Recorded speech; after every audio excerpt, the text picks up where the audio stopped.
What's going on, guys? My name's Theoatrix, and today I'm going to be talking about the essential quests that pretty much every account in old school RuneScape should do, apart from the obvious exception of Pures and other accounts which are niche accounts. In this video, I'm not going to include quests which just give good XP rewards. I'm going to make a video soon about the best XP rewards from quests, but this one is more about the things like teleports or access to certain items or areas, which might come in really handy for your account. Getting right into it, the first one on my list is the Rum Deal quest, and this quest gives you the Holy Wrench, which gives you a 2% extra boost from prayer potions. You can actually combine a Holy Wrench with a Ring of the Gods at the Nightmare Zone, and then that puts the Holy Wrench effect into the Ring of the Gods, so you don't have to carry the wrench anywhere. Desert Treasure gives access to the Ancient Spellbook, and these spells are great for things such as PKing, bursting Slayer tasks, which really increases the XP per hour, Blood Barrage, which is a really good thing for Slayer, and Blood Barrage is actually pretty much needed to complete the Inferno. The Dwarf Cannon quest. The Dwarf Cannon quest allows you to use a Dwarf multi-cannon, which is pretty much vital in RuneScape for slaying, but not everyone uses it. But it also gives you access to smithing cannonballs, which is a pretty decent money maker. Well, it's not good money, but it's very AFK.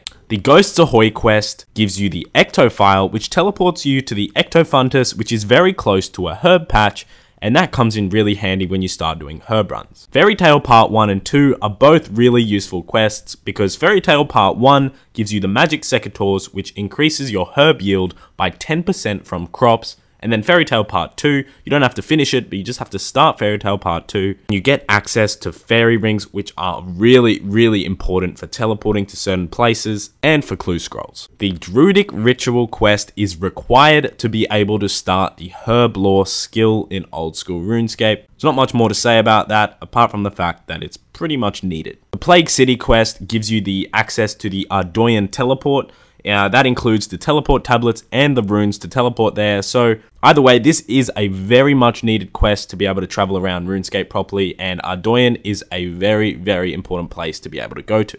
The Troll Stronghold quest gives you access to God Wars, which is very important in the long run if you want to go bossing or need to do Slayer tasks in there or something. Without this quest, you can't actually get access to God Wars, so the Troll Stronghold is very much needed. The Lunar Diplomacy quest gives a lot of really useful spells on the Lunar Spellbook. Mainly the teleports are really useful, but on top of that, there is the Fertile Soil spell, which acts as super compost when you cast it onto a patch. It gives Vengeance for PKing, it gives Magic Imbue, which is a great way to train magic without using any time at all. You just do other skills while you Magic Imbue. There's the Cure Plant spell, which removes disease from plants. And also the NPC contact spell is a really important one. It allows you to talk to a lot of people across the map. People like Duradel, which usually takes quite a while to get to if you don't have the Karamja diaries done. You can just call him on NPC contact and speak to him to get a new task through that. The Dream Mentor quest is another addition to the Lunar Diplomacy quest, and that gives you full access to the Lunar Spellbook. There's a couple of spells that you can't do if you do Lunar Diplomacy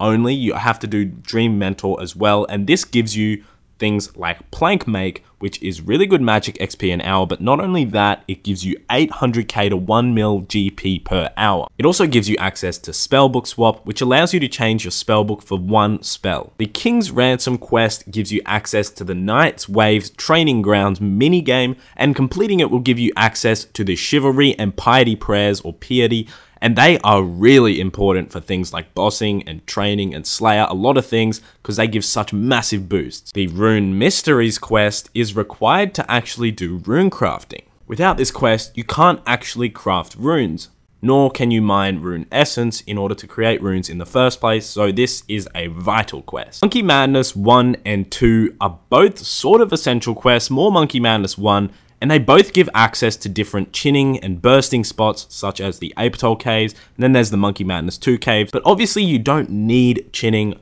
but the main reason I'm putting this in is because Monkey Madness 1 allows you to use the Dragon Scimitar, which is probably the best dragon weapon for training in the game, and you only need 60 attack to wear it, whereas things like the Whip and the Abyssal Dagger need 70 attack, so it's a good middle ground for training. The My Arms Big Adventure quest actually gives you access to a disease-free herb patch, which is on Troll Stronghold. Now this is really important for people that do a lot of farm runs, because having a disease-free herb patch really increases your profit that you get from farming. Now this is a lot of subquests in one. The Recipe for Disaster quest is really important for main accounts because you get access to the Barrow's Gloves. The Barrow's Gloves are the best in slot for melee and ranged. I think it gives a really high melee strength bonus, which is important because without them, if you're a high level and you don't have them, you're considered a bit of a pleb. The Animal Magnetism quest gives you access to the Arbor's Accumulator, which is pretty much needed to train ranged in RuneScape unless you use Bone Bolts.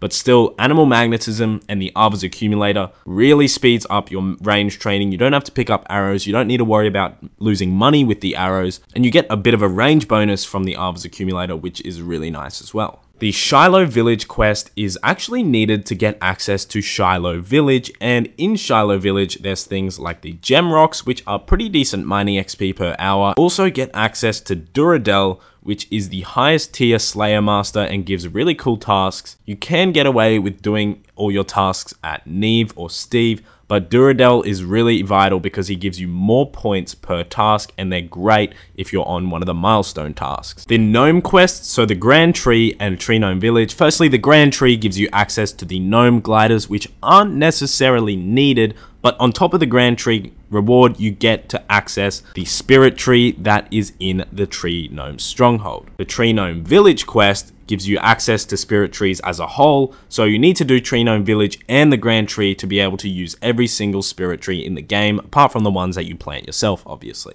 The Slug Menace quest allows you to wear Proselyte, which is very important since it gives the highest prayer bonus in the body and leg slots, and also the helmet slot, but most of the time that you're wearing Proselyte, you usually wear either the Nate's Knot helmet or the Slayer helmet. But yeah, this quest is very much needed if you want to get a high Slayer level, because there's a lot of tasks that you should always use Protect from melee or range or whatever on, and you really save a lot of money wearing Proselyte. The final vital quest that I have for you guys is the Fremennik Isles quest, and this gives you access to the Helm of Nader's Knot. And yes, I am saying that correctly. Helm of Nader's Knot actually gives the highest strength bonus tied with the Serpentine Helm, which used to give +5, but now it gives +3, the same as the Nader's Knot.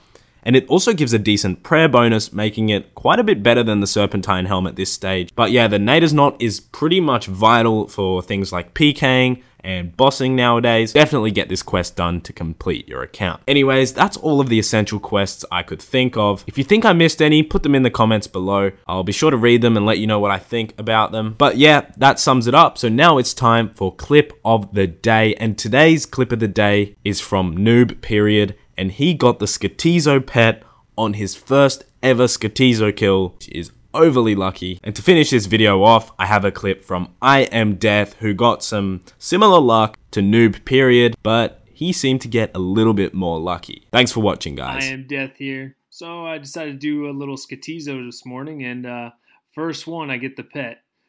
Did some medium clue scrolls, 28 in Ranger boots, same day. You believe this shit? RNG like a motherfucker right now. Let's go, guys.